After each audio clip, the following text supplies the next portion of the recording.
All right. Shalom. Shalom. Shalom. Trying to get situated, man. Um, of course, we want to start off by saying call Yahweh by Shema Mashiach Yahushai. That's all praise to the Most High, in the name of His only begotten Son, who the word calls Jesus Christ. I'm going to be turning on my camera in a second. Um, Give me 1 second, y'all. 1 second. Let me get something to drink real quick. I'll be right back.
All right.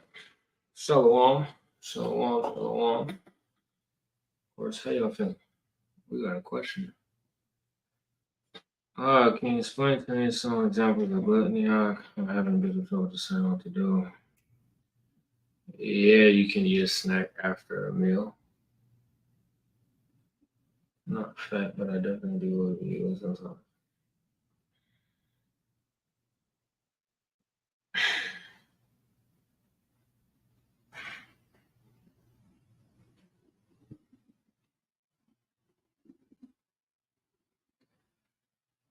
Yeah, nothing wrong with a snack after a meal.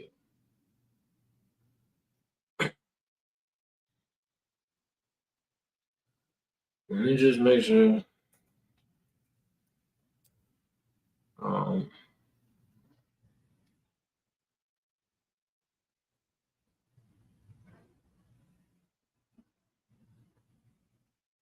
just trying to make sure that everything's still right. Make sure I'm sharing the video. Um, but I mean, brother, if you look on the chunky side, ain't nothing wrong with that. Brother. You can't say people are sinning because they're a little bigger than everybody else. You know? Of course, before we get into this, now, I'm not going to be going into the Dead Sea Scrolls this presentation, right? This presentation is more so dealing with, the caves itself, a little bit of information on the Dead Sea Scrolls, a little bit of information on,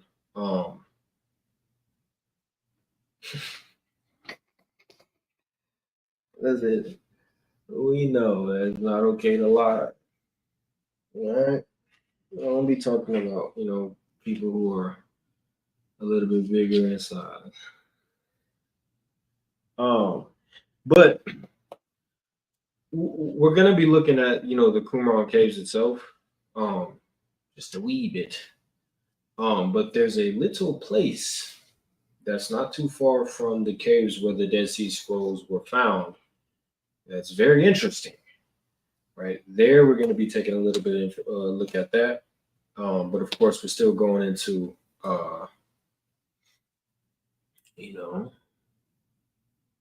the Qumran caves. So the next one, Lord willing, will be more in depth on the Dead Sea Scrolls. Why does that pop? And then more so on the sect SECT, not SEX, of the Essenes. Right. Oh, that works. I'm messing up. Hold on. I gotta get it right. Do you think there's some scrolls that we still have not discovered? I believe it. There were when we go into the Dead Sea Scrolls itself, you know, solely just focusing on the Dead Sea Scrolls. This is like part one. Probably should have put that. There were certain scrolls that were, you know, broke. I don't know if broke's the word. Damaged to where we can't recover it. Right. Does that mean that changes the doctrine, you know, of who salvation is for? Do we have to keep the law? Is the Messiah real? No, not at all. Does it change the doctrine of who the Israelites are? Not at all.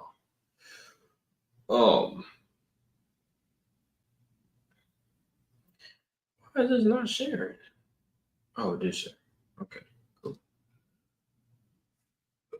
Shalom. Shalom was on. Boom, boom, boom, boom. Boom. Okay. I like it, Picasso. Who knows? Without cheating, if you didn't look it up already, don't look it up. Who knows when the Dead Sea Scrolls were written? Who knows when they were written? Right? We popping today. Okay. Who knows when the Dead Sea Scrolls were written? Right? Shalom Zion. Yeah, Rob. The Trap Stars. All right, shout out to SICARRI Miami. If you haven't subscribed to SICARRI Miami, make sure you do that. Make sure you also subscribe to this brother on Insta or follow this brother on Instagram. Let me find his Instagram real quick. See if I can find it. Let me show you. If y'all want to keep up with, you know, world events, right? Dawad Yasser Allah. And what it looked like. Go follow him. Go like all of his posts, right? He posts everything that's going on in the world, right? He always keeps us updated. He gives you all the updates, right? You don't gotta go to find all that. He gives it you, right? That's his job, right? That's his gift, right? Shalom, Natasha and Konya. Shalom is a rock. It's a car strong. But yeah, make sure that y'all go follow him, and then subscribe to SICARRI Baltimore.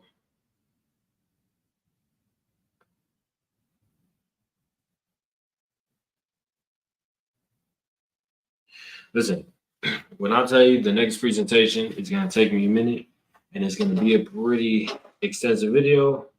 Oh, all praises. Yeah, so to say, right around 200 BC, from that, you know, that area, right? I like to say Serbia. But yeah, it was written over, you know, time, right? Last week class has been excellent. Clean watching on plantation. Thought, man, I appreciate it. Yeah, I'm kind of sad that, you know, Conquering of the Carnal Mind is finished, right? Because I found it very interesting. That playlist I have on the YouTube. But, you know, we got other things cooking up, right? Like this one. So before we get started, right? I gotta create a new cash app. Okay. I gotta create a new cash app. So just hold it for now. Right. Y'all see, I'm gonna talk to, you know, SICARRI Miami Rob, y'all what's up, a powerful brother, and he's gonna help me, you know, make this look more professional. So just hold it, you know, if you want to set it aside, you can set it aside or donate it to the school, you know, SICARRI Miami. You know, you could donate it there for now until, you know, I create a different cash app. So yeah, it was written. The Dead Sea Scrolls wasn't just written in a day. It wasn't written in a month, right? These are scribes that carefully, you know, transferred you know, the text from the old manuscripts onto the Dead Sea Scrolls, right, which we know as Dead Sea Scrolls today. Then it put this on the slides, but the reason why they were hidden in these caves is because the Romans, during the time of the Roman-Jewish War, they were on their way to Jerusalem, right? So not all the Romans. And then they ran into the civilization, right? So that's when they begin to hide these things in the mountains. So let me get rid of all of these. I don't need none of these.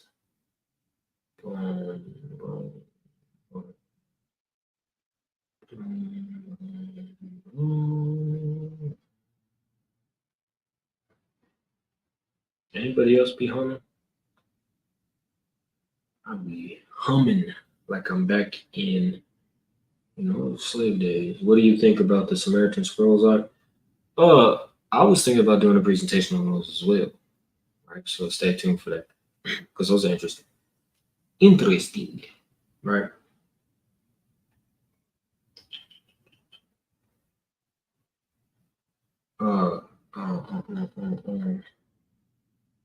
Okay, I need to pull this up.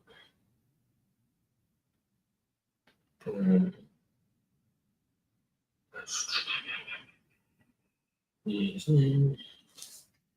on, I need to put it live up on my phone. That way I can see your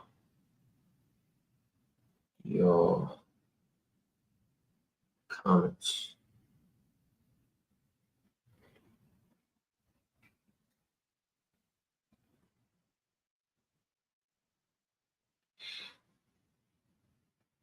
I gotta keep switching back and forth.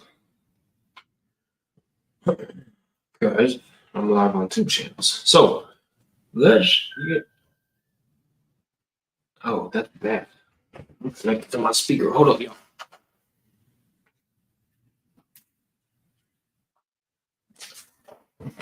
That one again. Loud. So present.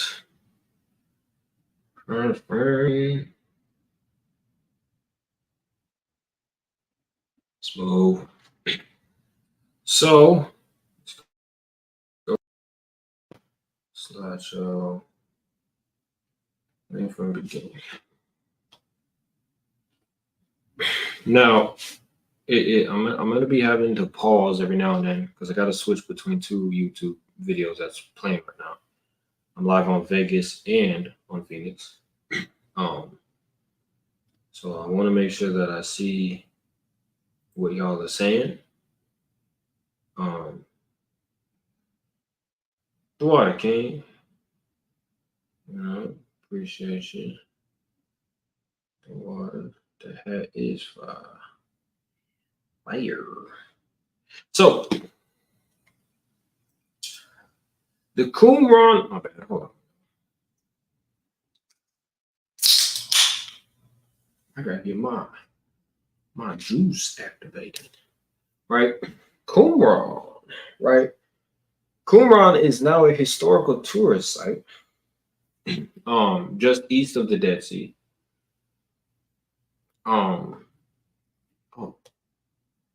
It is in these caves that the Dead Sea Scrolls were discovered, right? 1947 to 1956, because the first person to discover this was a boy called Muhammad. Now, this is in a time where, the Arabs and of course the Jews, or the Israelis, I should say, were beefing, right? So we've been gone, right? The true Israelites been gone. They're beefing in this land. So it was a little Arab boy who was supposedly looking for one of his sheep or goats, whatever have you. And he thought that that his animal was hiding in one of these caves, right? You see it right here by the A. Some say that he peeked in the cave. Some say that he threw a rock and heard something break. So that's how they were discovered, right? By a little shepherd, uh, little man, little boy, right? A young child. So after that, of course, we're going to go more in depth, concerning the Dead Sea Scrolls, but just a little overlay. It was taken to a merchant, or a merchant took into the marketplace. Somebody bought it. Somebody else bought it. Came in the hands of a Jewish professor. I forget his name. It starts with an S though, right? Seen it, knew what it was. Then word got around. Now it's like, okay, we know that these things that are in here, that they cost money, right? Because the boy was looking for some gold. That's what he wanted. He wanted gold. He found these pieces of paper. He's like, well, I don't want this. I don't even know what language this is. So what's going on with my damn life? That's how they begin. Oh, okay.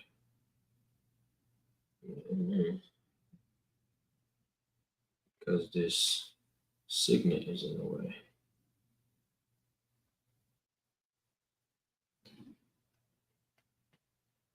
That's how the first scrolls were found, right? I believe it was three of them in one of the caves. Um, then after word got around, now everybody's trying to search these caves that's around this area to try to find more scrolls because they know that they bring value. You know what I'm saying? A lot of people are like, listen, we need more of those, right? They're important. Um, that's why it's over time these things got discovered. So these caves were inhabited between 150 BC, circa. Listen, it's around the time frame to 68 AD. Being the home of a sect of Jews around the time of Christ, the Essenes, right? That's what they assume, that these places were the home of the Essenes. And is the most famous archaeological site today, right? The things which were discovered in this site is the number one discovery um, in the world. It's like my phone is going on. So the Dead Sea Scrolls, just to go a little bit over, it says these caves where the caves where the Dead Sea Scrolls was located were discovered by a Bedouin boy named Muhammad the Wolf. I don't know if that's actually his nickname, but a lot of people are saying that's his nickname. Okay. Sometime after the discovery, many more were found and sold to be analyzed. Right, finding over 900 plus manuscripts, 50,000 plus fragments, 220 plus biblical texts, and 60 plus non-biblical texts.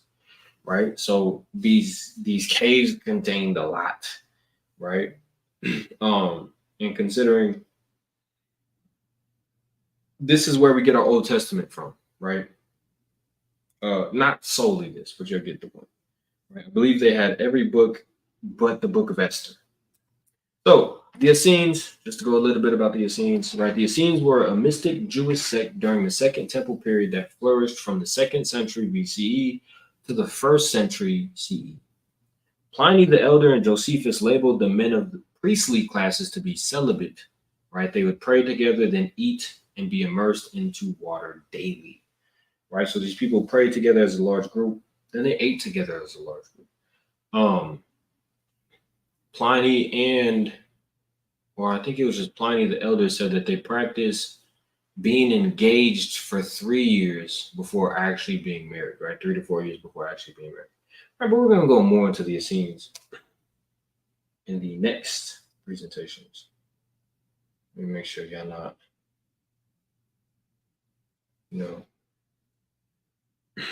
right? So there's let me make sure I do this right. Oh my God.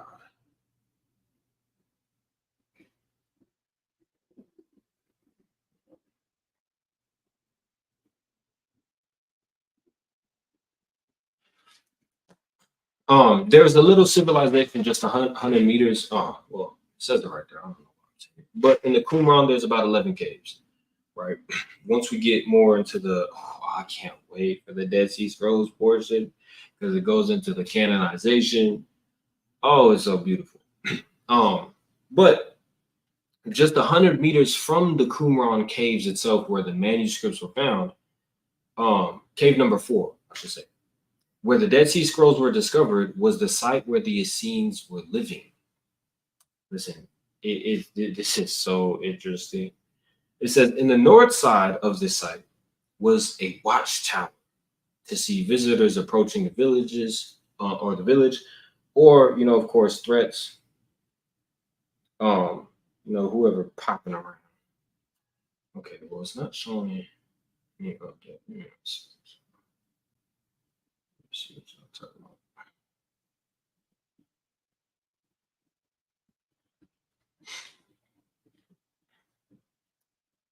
Right? In both images, we're able to see the plains as well as the Dead Sea. The bottom images show parts of rooms and of the kitchen, right? So what we see down here, I believe the kitchen is in this area, right? But clearly, this is ruins, right? It was destroyed by the Romans.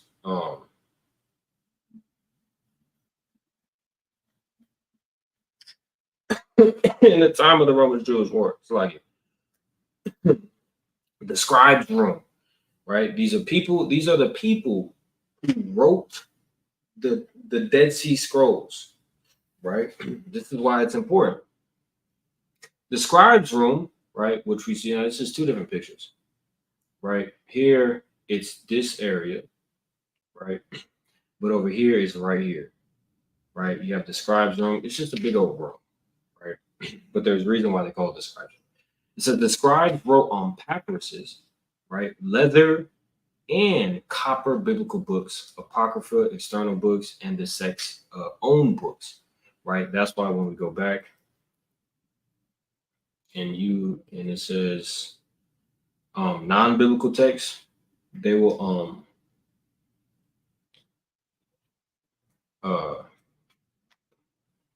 they'll label that as non-biblical. Right, so they dedicated the days of their life to copy the Old Testament on new scrolls, right, prolonging the life of the scriptures, writing thousands of manuscripts and fragments, right? The inkwells, right? So it says, hidden in the scribe's room, excavators found many inkwells containing dried ink that matched the ink on the Dead Sea Scrolls, right? So these are inkwells. They're fascinating. Hey. But in these inkwells, I'll just keep it. It says, nowhere else on earth was there any source of inkwells at the time of this civilization, right? I should say any amount as, the inkwells that are found in this civilization, right? I believe they had 10 inkwells, which were more than anywhere else on earth. Were there inkwells outside of this place? Yes, there's a typo. But they found more inkwells than anywhere else, showing you that these people were dedicated and they were making their practice of writing the old manuscripts onto new, papyruses, right, in copper, so that they may keep it going, right, through the spirit. It says the wells were made of clay and bronze. It says the ink used for the Dead Sea Scrolls was more than likely carbon scooped, right? So this is where it's dope, because the place where the Qumran caves or the Dead Sea Scrolls was found in the Qumran caves, and the little civilization not too far from the Qumran caves, it's just dry land, right? It's basically like Arizona, but worse, right? Because we have AC, we have trees, we have buildings, we can see shade, so on and so forth. There's none of that, right? It's just rocks, hills, mountains, valleys, and this place. But you know, we still had our form of keeping cool and everything. But you would wonder, how would they clean themselves? How would they grow vegetation? How would they drink water if they're living out here? How would they do these things? Well, they had a water system, right? But on the top, we see, well, the top and the bottom, we see the bathhouses or the bathe houses, right? Because mind you, they practice, you know, a sort of baptism to where they would get dunked into water. And they'll do this daily. This is not something that they'll just do once. No, they would do this daily. So it seems practice cleansing rituals. It's just almost.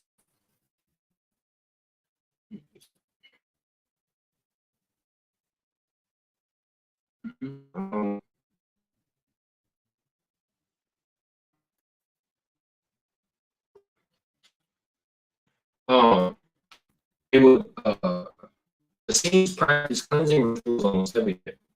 They would make canals to collect clean water in water that was supply water for hundreds of people for many days, right? That's the top, right? You have certain places that are bathhouses.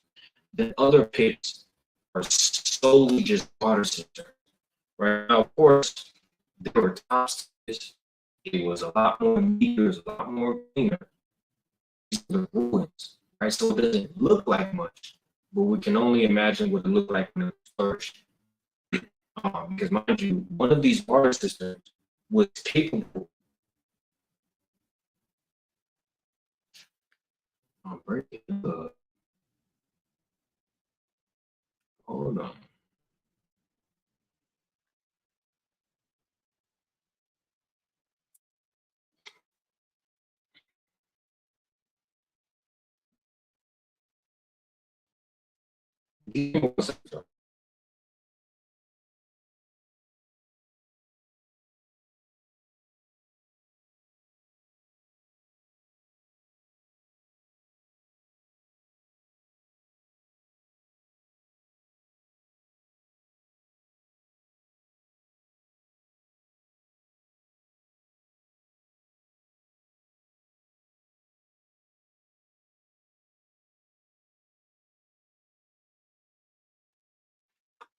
Okay. Tell me how I sound now. Put a 1 in the chat if my internet is still messing up. Salakia, Salakia, Salakia. Oh, praises. Now, if I'm not mistaken, let me see. Maybe later. I like how, you know, the Wi-Fi keep changing my bill. They're trying to pull fast on me. Yeah, we smooth, man. Salakia, that ain't got nothing to do with my part. I paid my bill. My bill's paid. Oh, yes, sir. So, let's go back.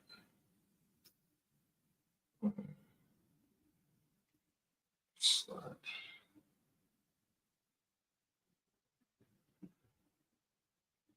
I paid my bill. My bills are paid. I'm not sure.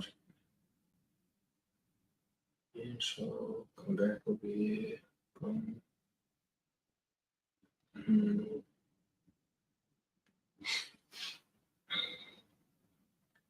Oh, praise.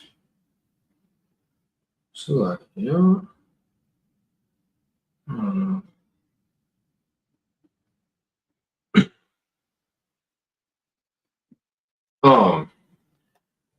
So I'm assuming that it broke up when I was on this slide. So we'll just go back over this, right? The Essenes practice cleansing rituals.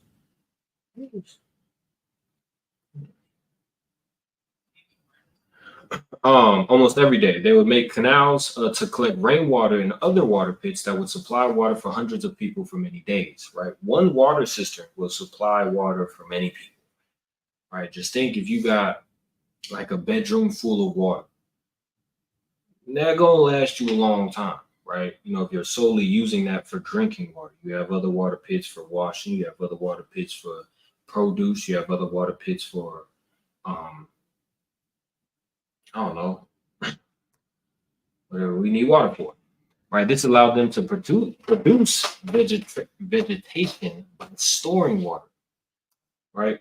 Now, here because I had to make it a big picture, right here is the little canal, right? And it goes all throughout the place and it pours into, certain water systems.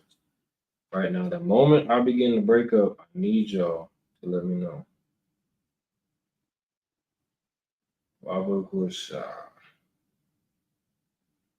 Right, so Taziak, if I begin to break up, let me, yeah, let me.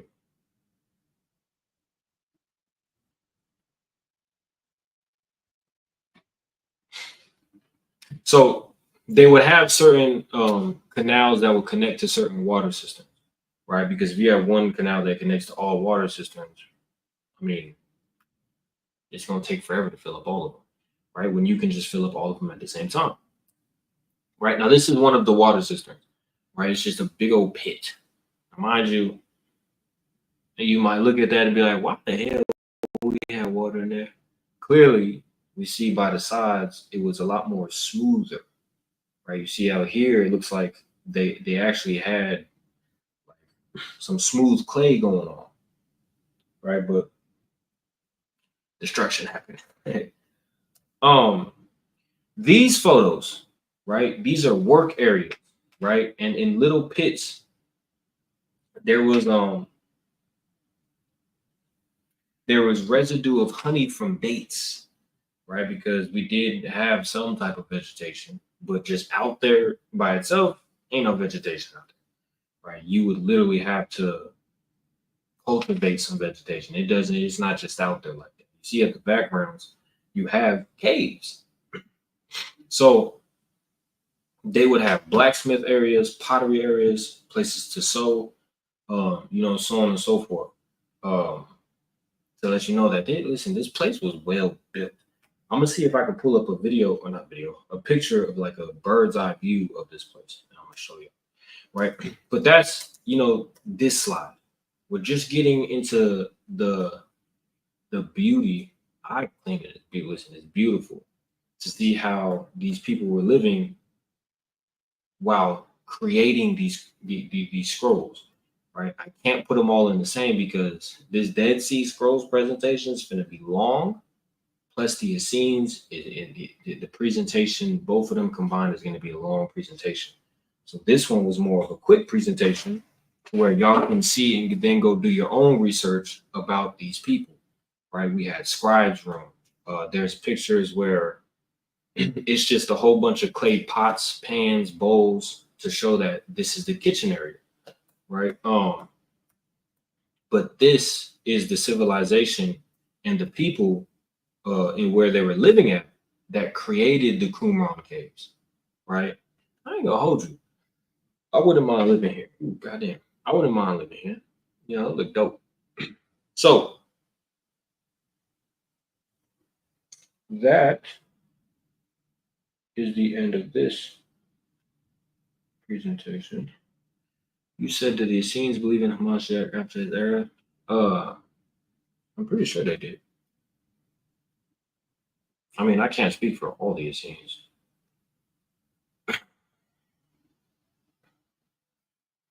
Cannot speak for all of them, but I know they had an issue with the temple work, and how the temple work was being operated.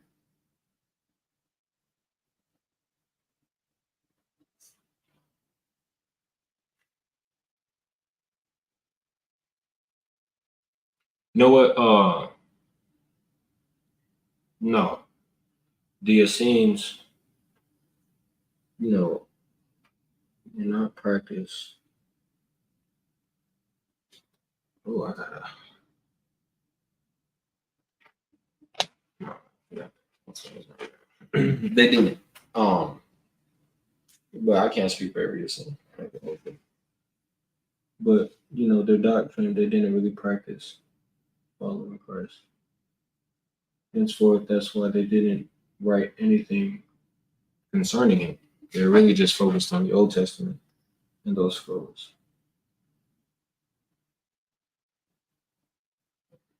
Smooth. I got some good news. Got some good news. Got some good news. Yes, they were before Christ and after Christ. Shortly after Christ. They didn't last too long, too much longer after Christ, because you know, excuse my language, they got their ass whooped by the Romans. So that's why they began to fled and store the Dead Sea Scrolls in the Qumran caves, but not many of them survived. But they were before and after Christ, and in the time of Christ.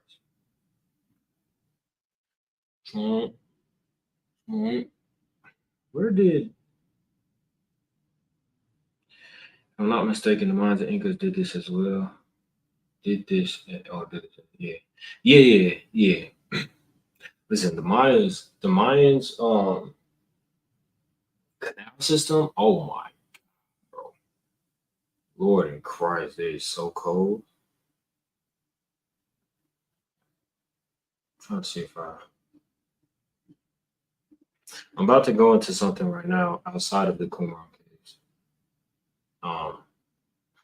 Wait for next Tuesday. I ain't gonna hold you. I might. No, I can't. Sunday is Ezekiel 38 breakdown, right? God can make our. I'm gonna put that up there for, you know, a premiere.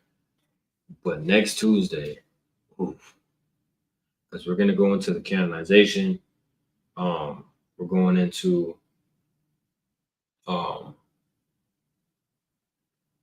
you know, I don't know if I want to go into each cave, and what was found in each cave. I know that there was two caves where the majority of things were found, or the majority of manuscripts and, you know, scrolls were found and fragments were found. I know that there's two of them. I believe it was cave 4. Is it cave 4? Is it cave 4 or cave 5? Hold on. I'll look it up real quick.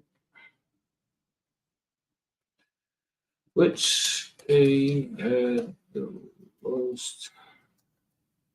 I believe it's cave 4. Yeah, cave 4. Cave 4 had the most scrolls. Yeah, 90% of the scrolls and fragments found in the Qumran caves. Yeah. Ezekiel 38, man. Yeah, most definitely.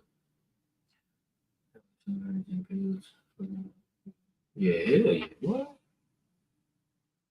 Listen, this makes me want to. Oh, that's my hair. It makes me want to, you know, watch like documentaries of the Aztecs and the Mayans kingdom.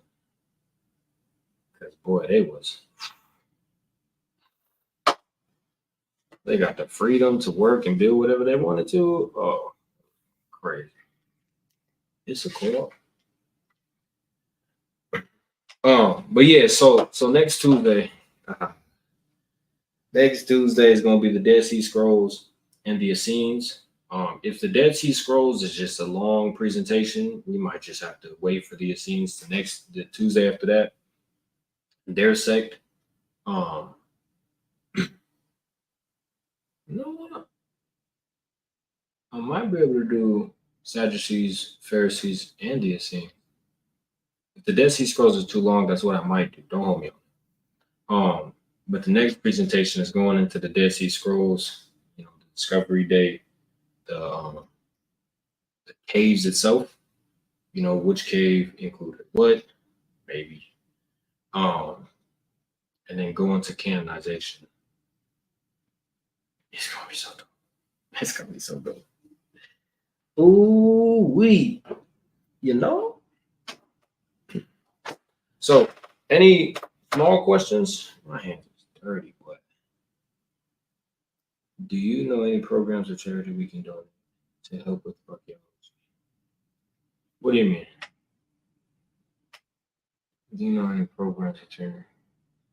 Like we can donate to help people that are in archaeology or archaeologists? I want to do archaeology, but I'm not in a position to. I don't know. I ain't gonna hold you. Uh, I'm sure there are programs. I don't know if I would support those programs, but I don't know. Like, what do you, what do you like? You want to discover things? I don't know what you want. I don't mean to laugh at you, brother. I didn't listen. You donate to give me a new chair. This thing.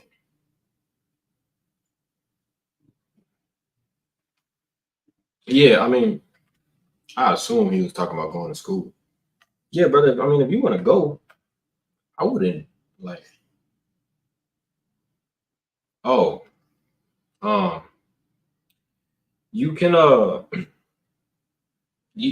there's certain courses that you can do. That's like you have the mainstream one, you have the major ones, and then you can also take like oh he just said it like minor ones. You can do that. I mean, but you would have to go to college for that. I wouldn't say donate to something. I would say donate to your college fund so you can go to college and do that. Right. Then you can have the resources and the programs to be involved in, and then you can go do it. Because I feel like there's more things out there like the Dead Sea Scroll back up. Yeah, there's there's temple treasures somewhere around the area of the Dead Sea that people haven't discovered yet. But I would tell you, what I'm saying, if you're an Israelite, focus more on teaching your people, right? But you can still do that though. I ain't knocking you. Um, Hell yeah, man. Buddy finna be Indiana Jones, boy. But nah, that'll be cool though. We got a brother out there that's out there discovering things. That'll be cool. Um, but I would say, focus on teaching your people as well. You feel me? So whatever your walk is, if you feel like you want to pursue that, make sure that you teach, Israelites along the way who they are, what they're supposed to be doing, and why you're doing it, right? To shed light on us as a people. Right? You want to make sure that you do that as well. Teach the peoples. But yeah, so Ezekiel 38 breakdown is on Sunday. Friday,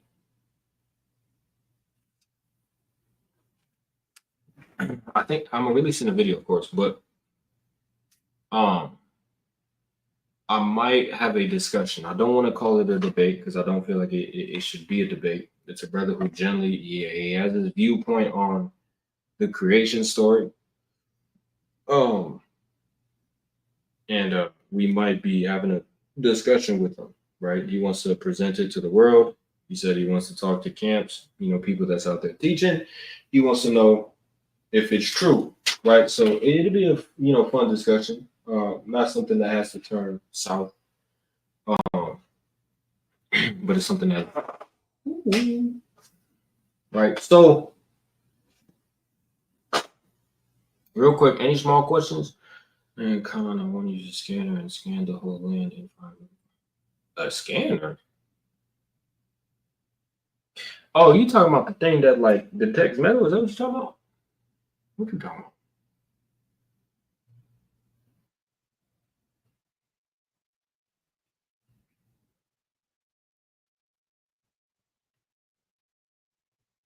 Because archaeology is, you have to have a very 1 second. I gotta oh gotta have a very hawk eye. Um, because some things might be, mistaken for a regular rock, but in all actuality, it's something that is, valuable. Right, start boom, boom. Mm, mm,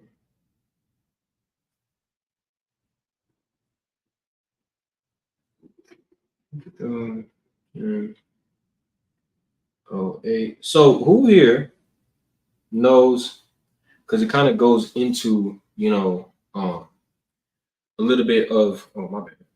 Where I was first talking about how around the time that the Dead Sea Scrolls were discovered is when the Jewish people were warring with the Arabs, right? Because I know they had machines to penetrate to the ground and find stuff on the ground. Oh, you want to go find the treasures?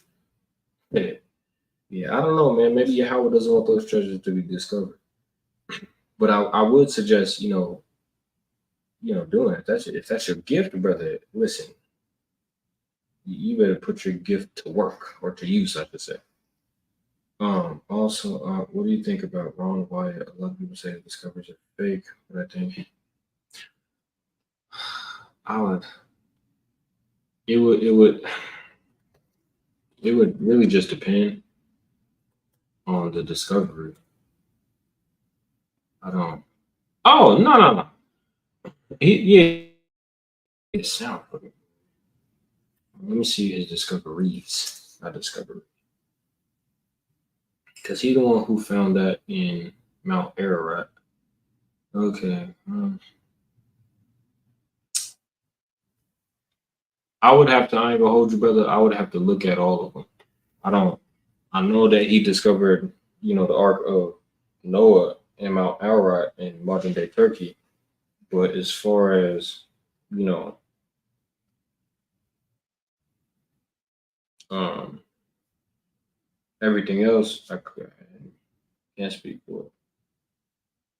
Right? But who knows and understands?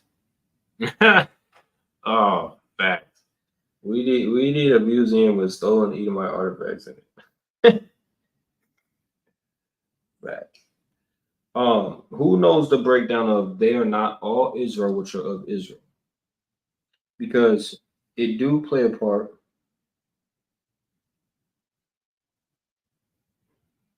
um in this, right? Because you have the people who, discovered it. They believe that they're the chosen people of this land. Then you have the people who bought it. They believe that they as well are the people of the land. That's why they are warring in that land. So who knows the breakdown of they are not all Israel, which are of Israel?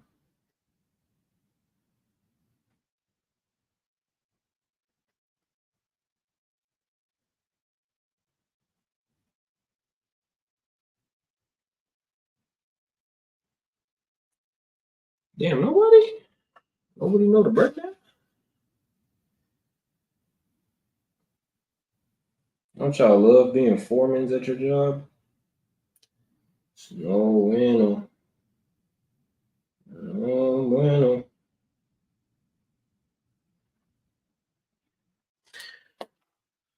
Nah, I'm not doing it.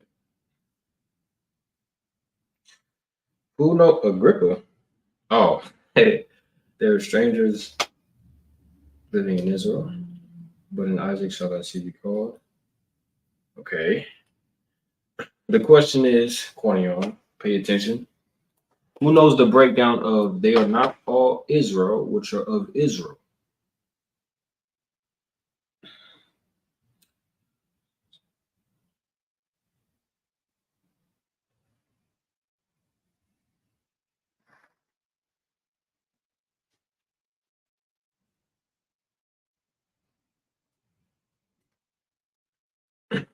Right? So we have, but in Isaac shall thy seed be called. I'm gonna need you to expound on that. Baruch Shah. There were strangers living in Israel.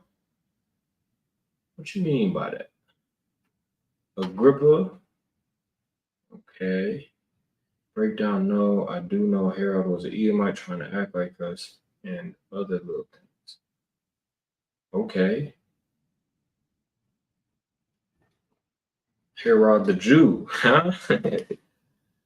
On to 4.5, 6.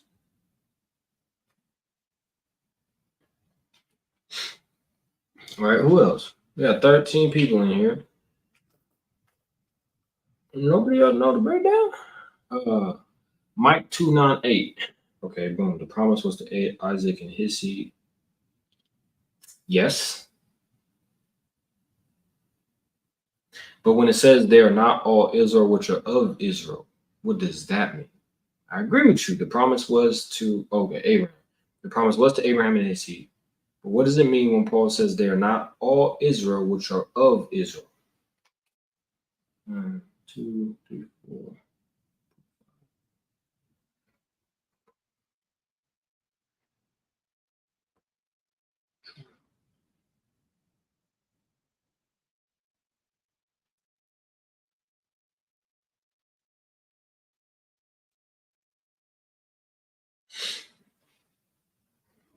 People converted to our ways and acting like us, but truly not us. They have to obey the law. Okay. I don't know the breakdown, but I feel like it's a good point for Deacon's recent debate about where all the land is located. I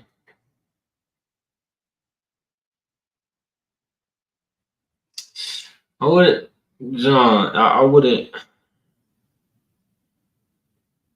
You would have to explain it. Just like Revelation 2 and 9. Okay, smooth. Right? Does anybody know why I'm going from, the time of, the Jewish people and Arabs going to war for this land straight into they are not all Israel which are of Israel? Does anybody know why I'm choosing that specifically? Right? Outside of they believe that they're chosen. Right? Yes, we believe that we don't believe that they're chosen, but we understand that that's what they believe. Motor City Free Print. Some Israelites were living like Gentiles. Okay, and the Maccabees, they forced people to convert, something like that. Well, that would they were forcing Israelites to convert? You know what you mean going on? Bro, I just need to know where is it where it says concrete. I'm looking for concrete. I can't find it. Okay, look.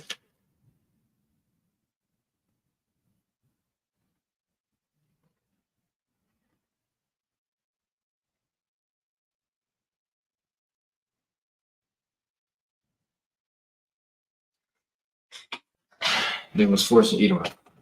They was forcing Edomites to be Edomite. What phrase is?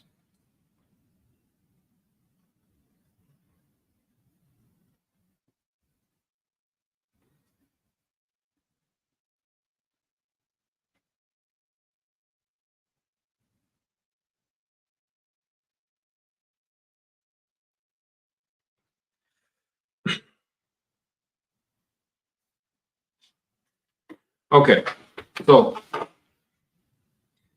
let's read this.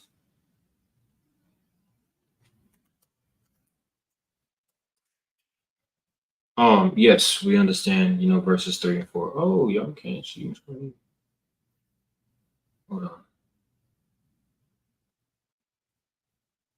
What is this? Nafttufians? Who is that? No, I did it. Come and shut up. SICARRI.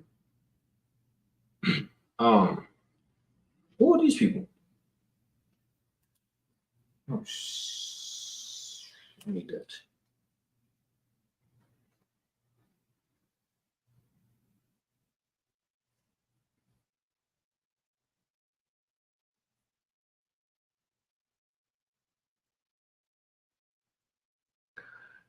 It was skulls discovered in Israel that were people that immigrated from Ethiopia.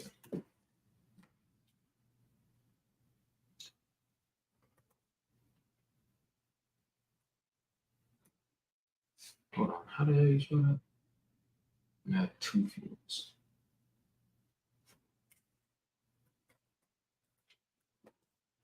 I never heard that.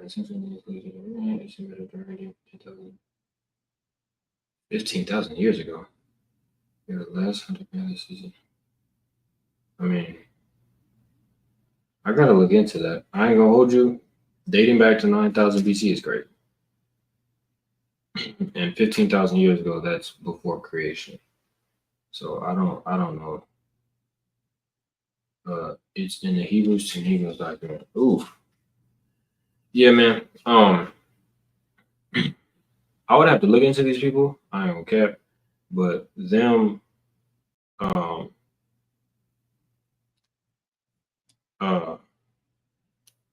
living 15,000 years ago is not true. Right? Because the earth is 12,000 years old. And they can't be living before anything else. Plus and same 16.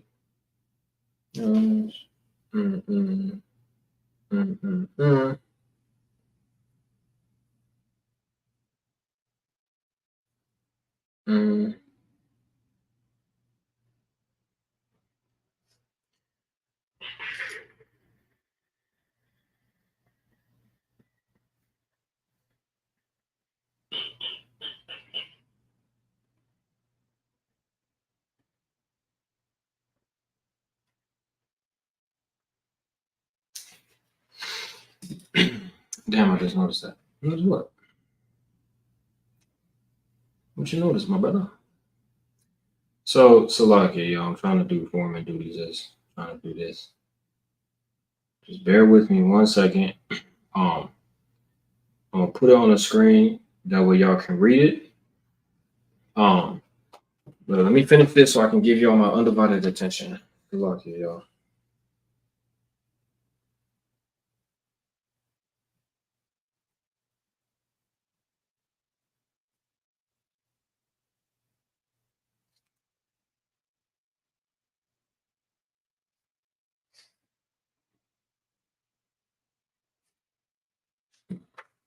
Okay. So it's a filler name. John Connor from Terminator. Y'all leave the brother alone, man. He's just trying his best, man. 1 second, y'all.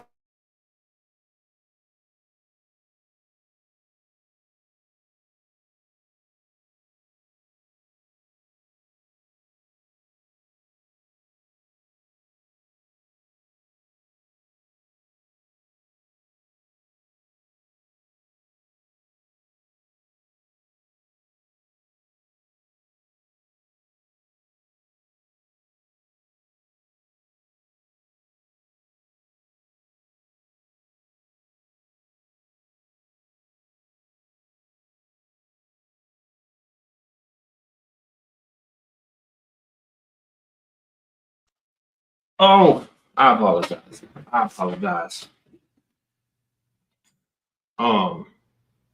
Shit, judgment is coming as the worst time. So let's read from verse 1. It'll help us. I said the truth in Christ. I lie not. My conscience also bear me witness in the Holy Ghost that I have great heaviness and continual sorrow in my heart. For I wish that myself were accursed from Christ for my brethren, my kinsmen, according to the flesh. Right? This is his fleshly brothers, his blood brothers, right? The Israelites, Black, Hispanic, and Native American, who are Israelites, to whom pertaineth the adoption and the glory and the covenants and the giving of the law and the service of God and the promises, whose are the fathers, and of whom, as concerning the flesh, Christ came, because he came from the children of Israel, who is over all, God bless forever. Amen. So he's talking about ethnic Israelites, and he's giving us a quick crash course of what pertains to us: the glory, covenants, the law, the service of God, promises, adoption. This is a quick crash course of what pertains to us. Now we get to verse 6, and it says, not as though the word of God had taken none effect, for they are not all Israel, which are of Israel. So immediately after, are we in the 70 weeks arc? No. Daniel 9 came in with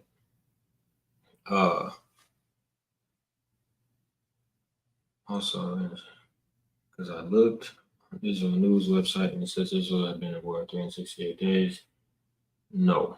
Those days that are in Daniel 9 are years, right? You can get an example from Numbers 14 where it says 40 days we wandered in the wilderness, but it recollects. But then it said I've given a day for a year, 40 years. Also in Ezekiel 4, when Ezekiel had to lay on his side, it says I've given you each day for a year, right? And the same thing concerning Daniel 9, those are years, right? 490 years. Yeah.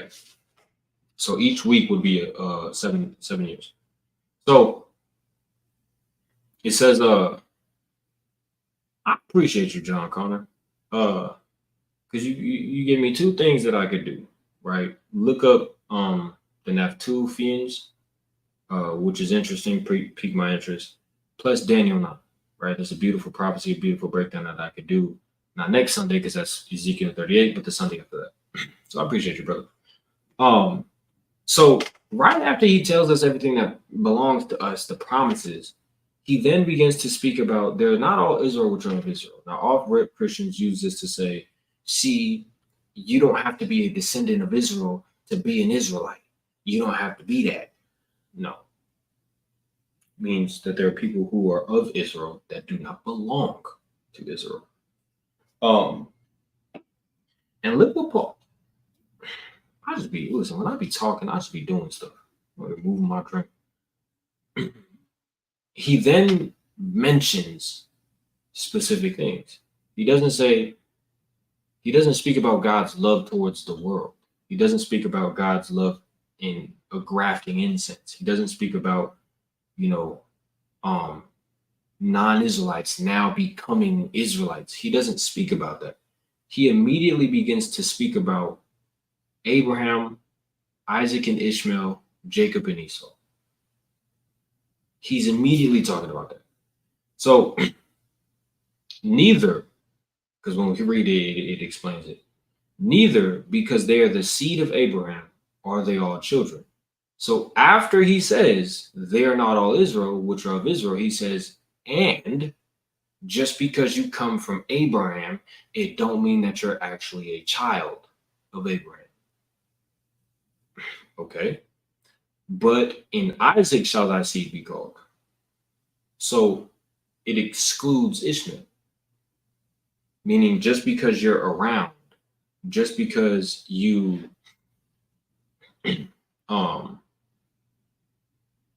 how should I say this? I'm not even gonna say that.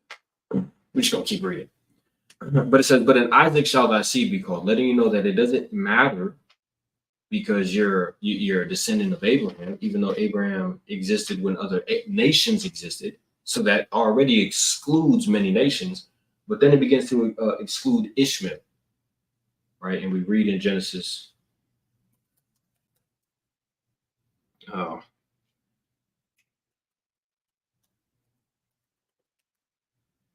Genesis 17. Boom. I love to bring this up. Genesis 17:20. And as for Ishmael, I have heard you. Behold, I have blessed him, and I will make him fruitful, and will multiply him exceedingly. 12 princes shall he beget, and I will make him a great nation. But my covenant will I establish with Isaac, which Sarah shall bear unto you at this set time in the next year. So he's letting us know that Ishmael received a blessing, but the covenant was given to Isaac. Oh, how I was lost as a Jehovah. Thank you, Yahweh, for finding allowing me to go. This was a beautiful breakdown compared to Jehovah. You didn't break it down to me. Who are the 12 princes of Islam today? They're Arab nations. This was a beautiful breakdown compared to how the woman said used to break it. Oh, okay. I think you. Oh, I'm just reading it wrong. So back to Romans 9. It says, that is, they which are the children of the flesh, these are not the children of God. Now hold up. Because again, it's not just our job to tell you what this means when it's they're not all Israel which are of Israel, which is true. There are people who are claiming to be Israel that are not Israel. There are people who are claiming the land of Israel who do not belong to receive that land. Because mind you, he said earlier, who are Israelites. These are flesh Israelites, and they get the adoption, and they get the glory, and they get the covenants. Being God's people, being close to God than anybody else, that pertains to Israelites. My kinsmen, my flesh, not anybody else. Then he says, and the promises, part of the promises is our land. We would receive our land, Ezekiel 37, Ezekiel 20, Ezekiel 28, 28, Jeremiah 31, so on and so forth, Isaiah 60 and 61. The land promised to us is part of these promises. So him saying they're not all Israel which are of Israel, those who live in Israel don't, but they're not Israelites. Those who are claiming to be Israel, they're not Israelites. But this is who was promised to the descendants of Israelites, not just because you claim something or try to follow something. That doesn't make you these people. So why do we see that, or where do we see that? Is because he begins to say, just because you're of the seed of Abraham, it doesn't make you a child. Just because you live in the land, just because you act like something, that doesn't make you the people. You have to be the people. But in Isaac shall your seed be called, because if you descend from Isaac, that determines if you're really an Israelite or not. He goes more in depth, but it says, that is, they which are the children of the flesh, these are not the children of God. Hold on, because Paul mentions this phraseology, the children of the flesh, somewhere else, right? And it starts. Let me put Genesis 19. Oh, my bad. Sure it is. Genesis 19. I believe it's 18. Nope. Not 18. So,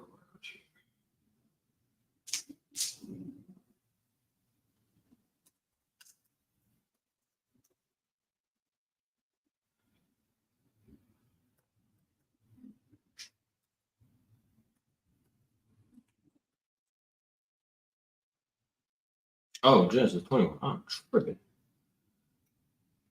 So he says that is, they which are the children of the flesh, these are not the children of God, but the children of the promise. These are counted for the seed, right?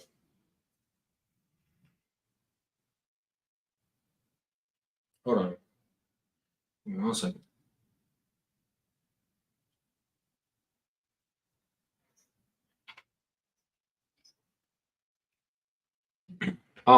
So we need to focus on two things, right? We need to focus on the children of the flesh and the children of the promise, right? This is going to give us understanding of what Paul means in verse 6, where he says, they are not all Israel which are of Israel. Hold on, I'm backed up on the comments. More than sure that is.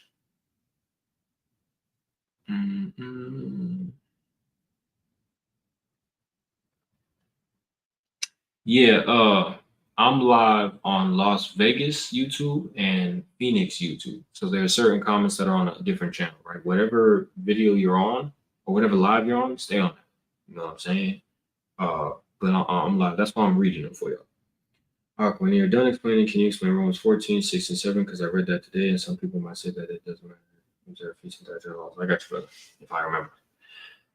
So, again, it's saying that just because you are a descendant of Abraham, it doesn't make you part of his promise. It doesn't make you a child of the promise. It says that is, they which are the children of flesh, these are not the children of God.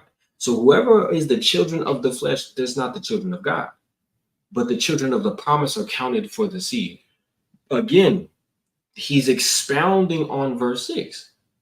So when we go to Galatians 4 and verse 22, it says, for it is written that Abraham had 2 sons. He had more than 2 sons, but we're just focusing on Ishmael and Isaac.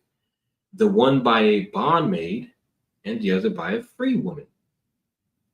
Okay. But he who was born, the son who was born of the bondwoman was born after the flesh. But he of the free woman was by promise. Hold on.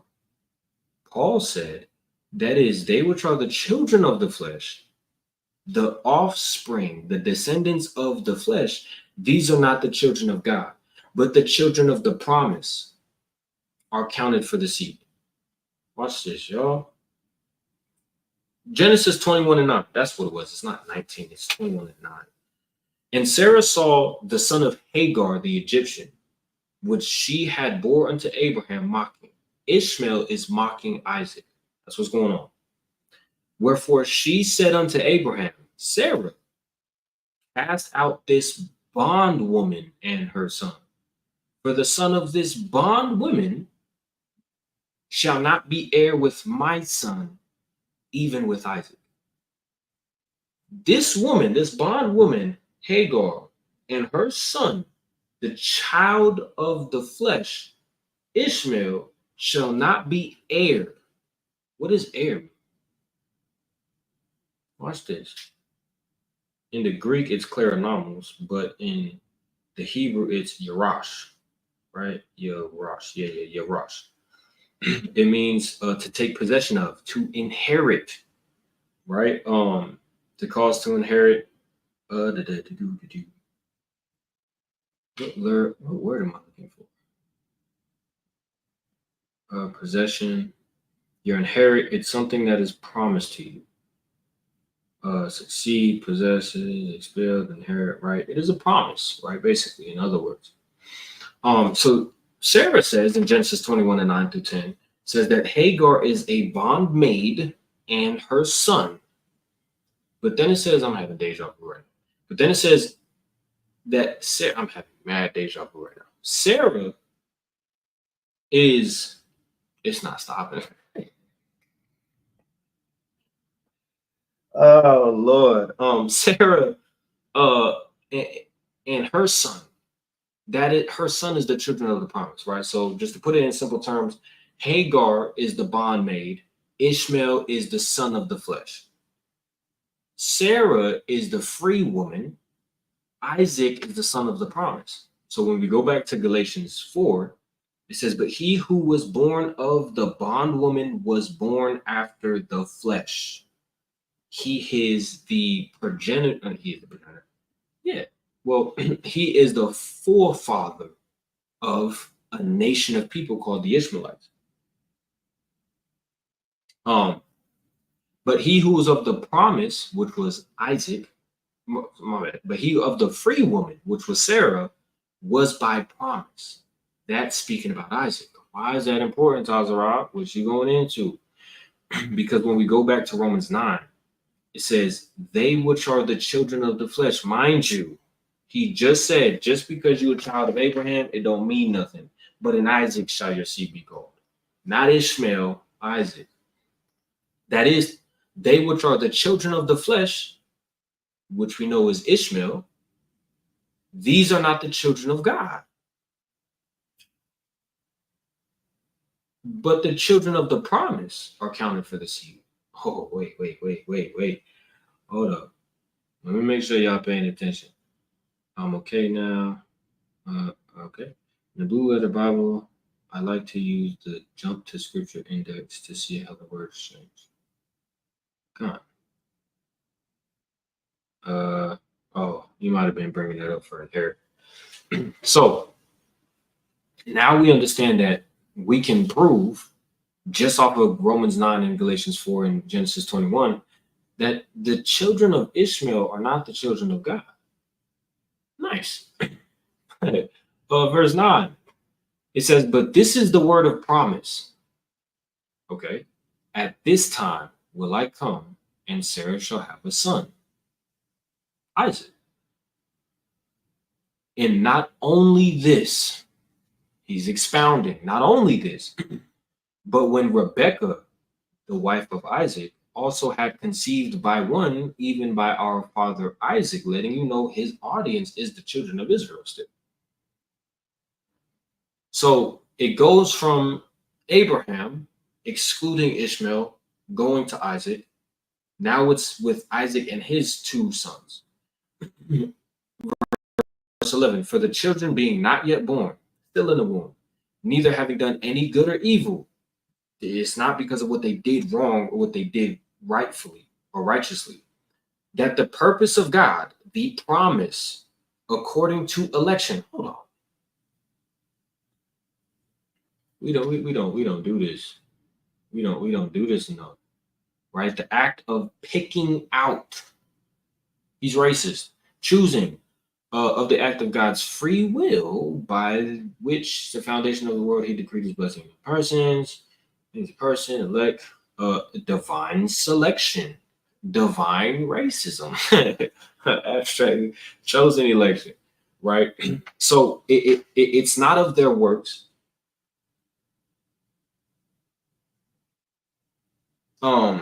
It's not of, you know, their doings, but according to divine selection might stand, not of works, but him that calleth.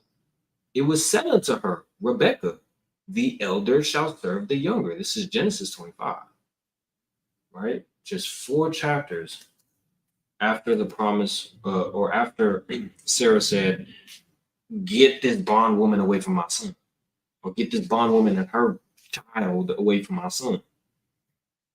But in Genesis 25 and 25, well, just kidding. Verse 21, it says, and Isaac entreated of the Lord for his wife, because she was having pain in her womb, because she was barren, and Yahweh was entreated of him, and Rebekah, his wife, conceived. And the children oh, just kidding. That was before that. I bet. Spoke too soon. And the children struggled together within her, and she said, if it be, 1 second, y'all. Give me 1 second.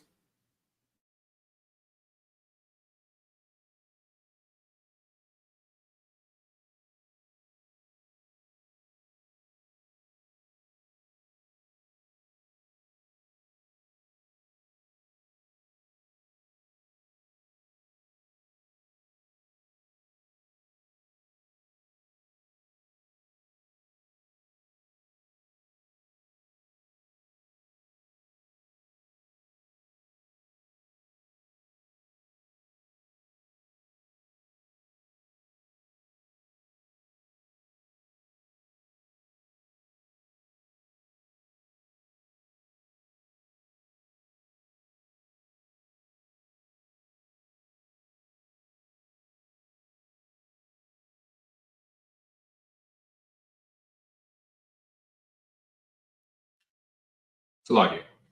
So, and the children struggled together within her. And she said, if it be so, why am I thus? And she went to inquire of Yahweh. And Yahweh said unto her, Rebekah, 2 nations are in your womb, and 2 manner of people shall be separated from thy bowels. 2 people are going to be separated. He's talking about Isaac and Jacob. Esau and Jacob. It says, and the one people shall be stronger than the other, and the elder shall serve the younger. Whoever comes out first is going to serve the one that comes out next. This is what Paul is speaking about when he says, it doesn't matter what these children are doing. Yahweh, the living God, said, this is what's going to happen.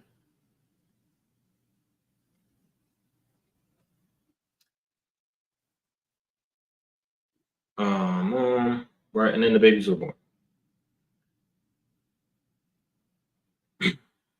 It was said unto her, the elder shall serve the younger. Verse 12 in Romans 9.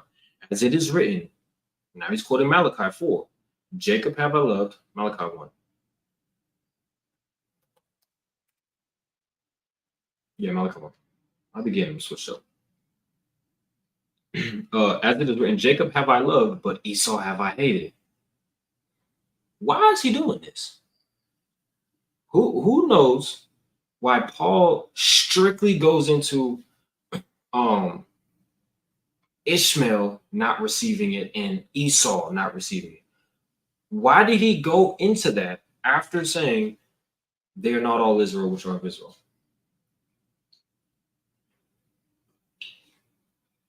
Who knows?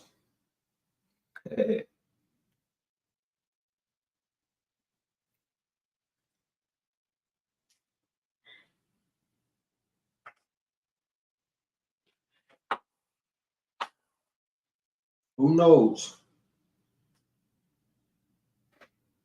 Who knows why Paul would go this route?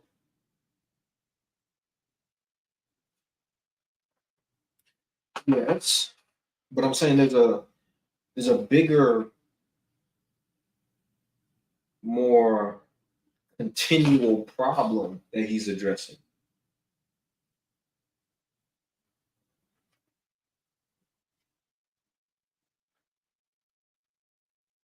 It was the house $4. No, not the answer to my question.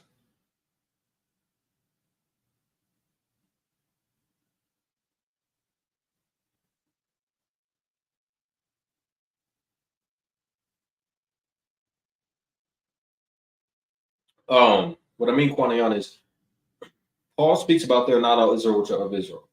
Then immediately after that, he goes into showing us how Ishmael don't matter, but Isaac do.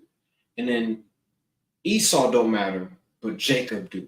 He's going into that specifically and not everybody else. Because there's many other nations of people that are existing on this earth, but he's specifically addressing two nations are not part of it, and these two, well, not these two, but these descendants are. Why is he choosing that?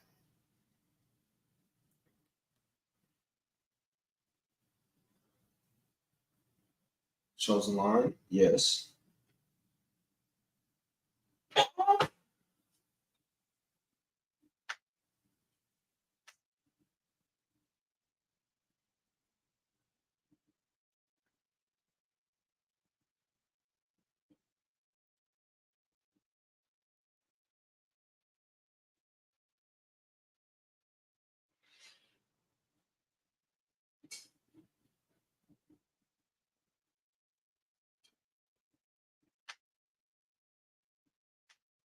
Okay, that's fine.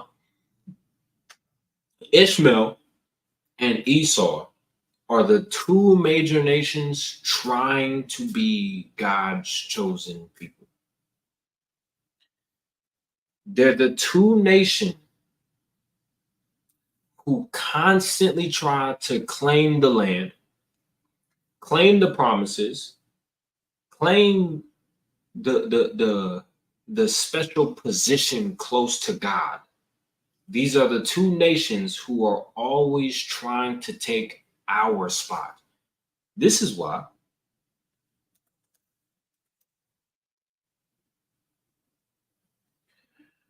we say, I said, Psalms 83 and 2, for lo, thine enemies make a tumult, and they that hate thee lifted up the head. They have taken crafty counsel against your people and consulted against your hidden ones, your the ones that you protect. But this is speaking about them taking crafty counsel against the chosen people of Israel. They have come. They have said, come, let us cut them off from being a nation, that the name of Israel be no more remembrance. The chosen, y'all can't see my screen. The chosen people are no longer going to be known as the chosen people, but we will. Well, we will be.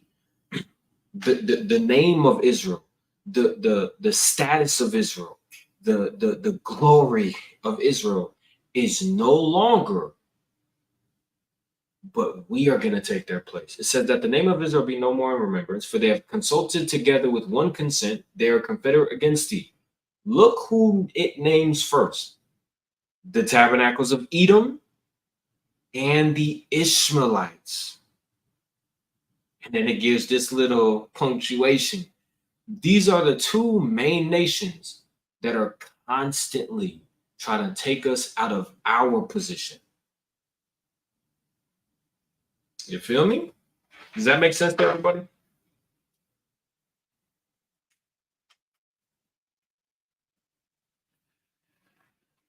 Does that make sense? The two nations, one of them being the chief is Edom, the second in line would be Ishmael. These are the two people who constantly trying to take our place, right? Who are constantly trying to be the owners of the land, who are constantly trying to be the chosen people of God. These are the people who are constantly born. Just like that. This is why it's no difference, right? In Psalms 83, it been talking about this. Listen, why they think? Because Ishmael mocked Isaac because he's jealous. When kids tend to when kids tend to belittle somebody else or belittle another one, it's for multiple reasons. But one of the main reasons is because they're jealous of what somebody else has. If he begins to bully another kid, it's because that kid comes to school with a nice toy, right? Ishmael been showing his jealousy towards Isaac since Isaac was a baby, because he spiritually he just knew I don't have it, but he do. It's the same thing with Esau. His hatred towards us because they know we is hold up, we them boys.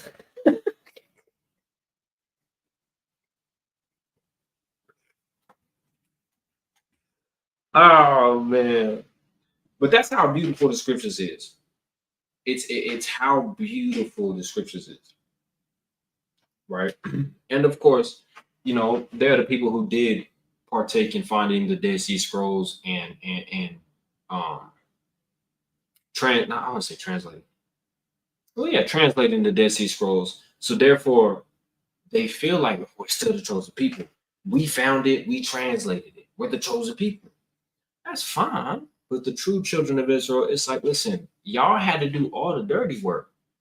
Y'all got to search the cave. Oh shit! Y'all got to search the cave. Excuse my language. Search the caves, dig in the rocks, stay out there. Y'all had to do all of that, and then you had to go through organizing the manual. Listen, when I show y'all these pictures, it took time to take all these fragments, because mind you, it's over 50,000 fragments, and it's not like all in order. They're scattered. So they had to put these fragments together. They had to do all that work. And guess what? We ain't had to do nothing. They just put it in our hands. Therefore, we could walk around with this, and we didn't have to do nothing to put all those manuscripts to this. They did it for us. So it's a form of mockery through God to us, not to us, but to them. Like, listen, y'all got to do all that work, and you gonna get this book in order, and you gonna get this book translated to where they can read it, just for them to figure out that they are the chosen people of God. So you did all that work just for this chosen people, right? So it's like a form of And listen, I'm so happy to serve y'all, boy. But yeah, man, that's what's going on in here. That's what's going on in here. So everybody understand the breakdown now? There's more in Romans 9 that a Christian would bring out, but just for that, that's the Romans 9 and 6 breakdown.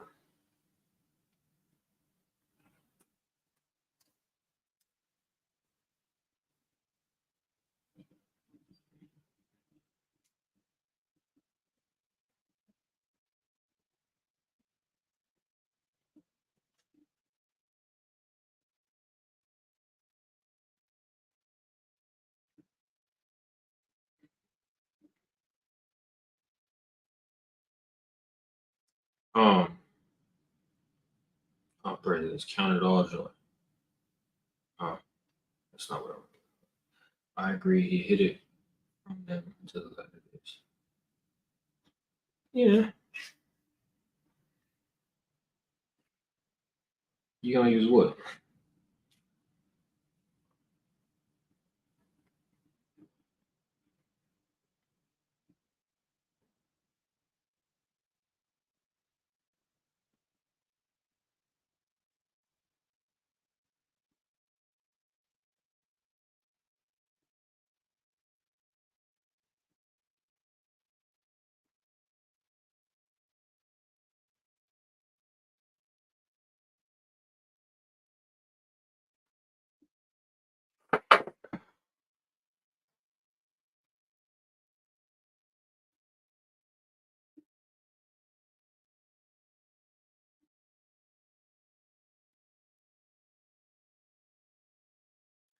Um. Oh yeah, come.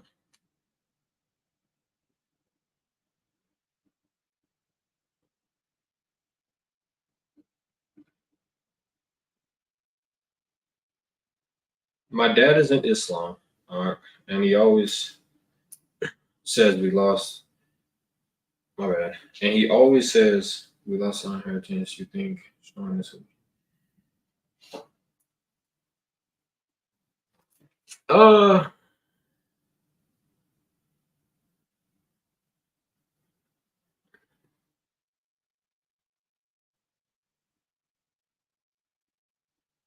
I don't know, bro. That's a good question. I don't know how you would do it. I see why you came with that thought. Um, I don't know if you can be able to use it. Um.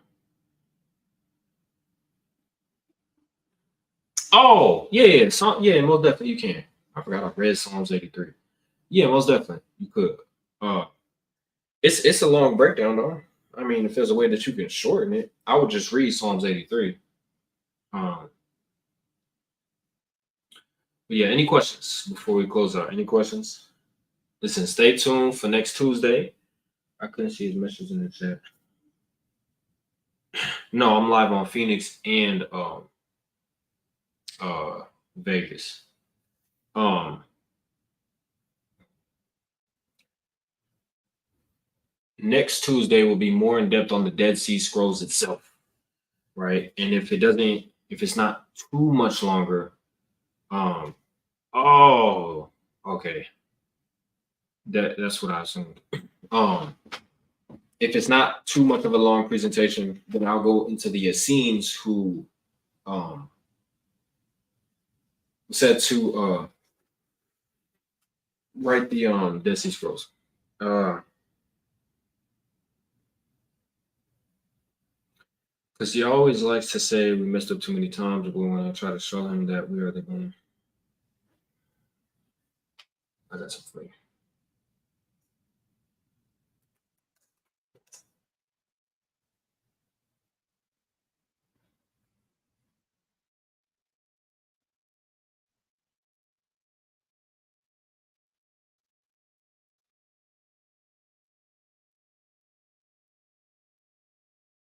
Let me share my screen. So watch this, brother. This is one of my favorites when they try to say, we messed up, so therefore it was given to somebody else or it was taken away from us. Leviticus 26 and 44. Leviticus 26. Um, it's like Deuteronomy 28. But despite all this, one second.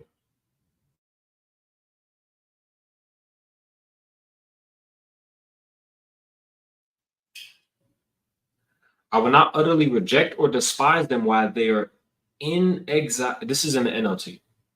While they are in exile in the land of their enemies, which we are today, I will not cancel my covenant with them by wiping them out, for I am Yahweh their God. Yahweh does not break his end of the bargain. He don't. He upholds his end of the bargain. That's what he stands on because he put his name on it. His end of the bargain is to be our husband. Therefore, he doesn't stop doing his job because we stop doing ours.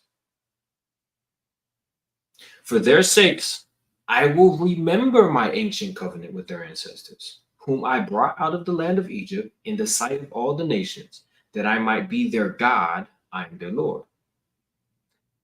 These are the decrees, regulations, instructions that the Lord gave through Moses on Mount Sinai as evidence of the relationship between himself and the Israelites.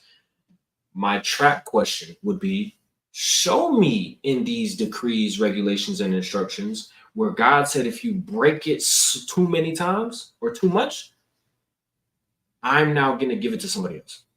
You're no longer going to pertain or hold this covenant and be the possessor of this covenant, right? That's one of my favorite places to go. Leviticus 26:44 in the NLT for the rest of the chapter. Does that help you, brother?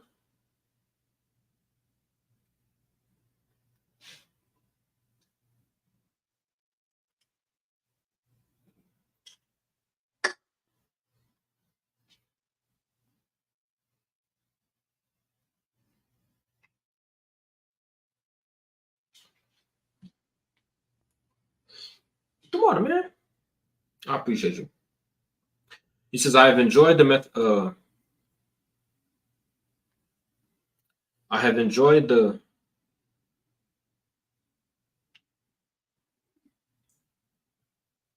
I've never heard that word.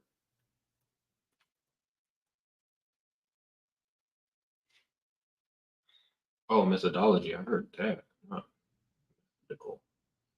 Down according to systematics. Y'all gave me new words.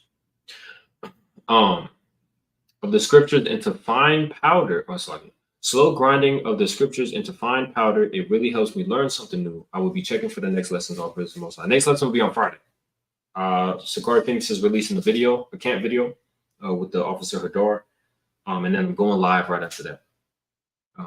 It's going to be a small breakdown, but Sunday is Ezekiel 38 breakdown.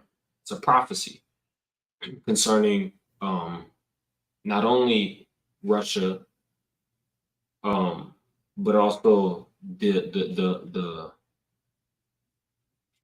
end wars, right? I'm talking about like before we get into the kingdom, the war with Christ and the elect with the earthly nations.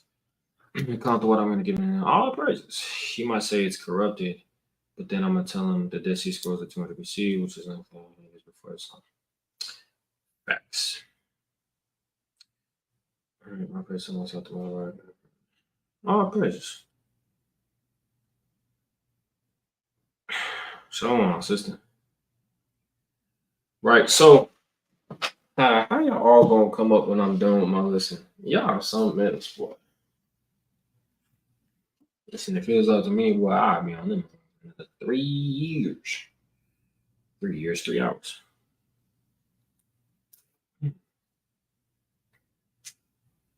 So, Ahabatham to Yasharallah. Ahabatham Yasharallah, I should just say. Of course, I want to end it. First of all, share the video. We went over the small ruins and civilization that was dwelling near the Dead Sea or near the Qumran caves where the Dead Sea Scrolls were found. The ink that was in the ink wells was a match to the scrolls and the writing that was on the scrolls. You know, their water cisterns, their watchtower, you know, and small information. Next Tuesday, of course, again, is the Dead Sea Scrolls presentation. So make sure that you show up on that. That's going to be more in depth, more edificational, I believe, than this one. But we also went into Romans 9 and 6. They are not all Israel which are of Israel. So make sure that you watch that again. So yes, Sunday is Exodus, Ezekiel 38 breakdown. Tuesday is the Dead Sea Scrolls, right? And we're going to go into a little bit of canonization, right? Already fulfilled, but what are other prophecies talking about war in Israel? There's a lot of them.